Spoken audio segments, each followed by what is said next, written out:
ইরানের সর্বোচ্চ নেতা আয়াতুল্লাহ আলী খামেনির বিরুদ্ধে যে কোনো আগ্রাসনের জবাবে কঠোর প্রতিক্রিয়ার হুঁশিয়ারি দিয়েছে দেশটির সেনাবাহিনী। ইরানের সেনাবাহিনীর মুখপাত্র জেনারেল আবুল ফজল শেখারচি বলেছেন, খামেনির দিকে হাত বাড়ানো হলে সেই হাত কেটে ফেলা হবে। মার্কিন প্রেসিডেন্ট ডোনাল্ড ট্রাম্প ইরানের চলমান অস্থিরতার জন্য খামেনিকে দায়ী করে এবং বলে শাসন ব্যবস্থার পরিবর্তনের সময় এসেছে। এমন মন্তব্য করার পরই তেহরান থেকে এই কড়া প্রতিক্রিয়া এলো। জেনারেল শেখারচি বলেন, সর্বোচ্চ নেতাকে নিশানা করা হলে এর প্রতিক্রিয়া শুধু ইরানের ভেতরে সীমাবদ্ধ থাকবে না, পুরো বিশ্বেই আগুন জ্বলবে।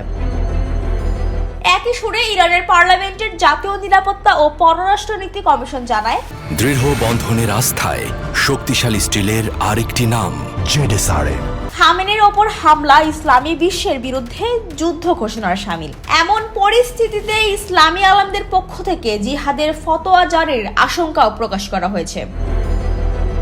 এর আগে ইরানের প্রেসিডেন্ট মাসুদ পেজেশকিয়ান বলেন, সর্বোচ্চ নেতার উপর আগ্রাসন মানেই ইরানি জনগণের বিরুদ্ধে পূর্ণাঙ্গ যুদ্ধ। এদিকে ইরানের মানবাধিকার পরিস্থিতি নিয়ে উদ্বেগ জানিয়ে জরুরি বিশেষ অধিবেশন ডেকেছে জাতিসংঘ মানবাধিকার পরিষদ।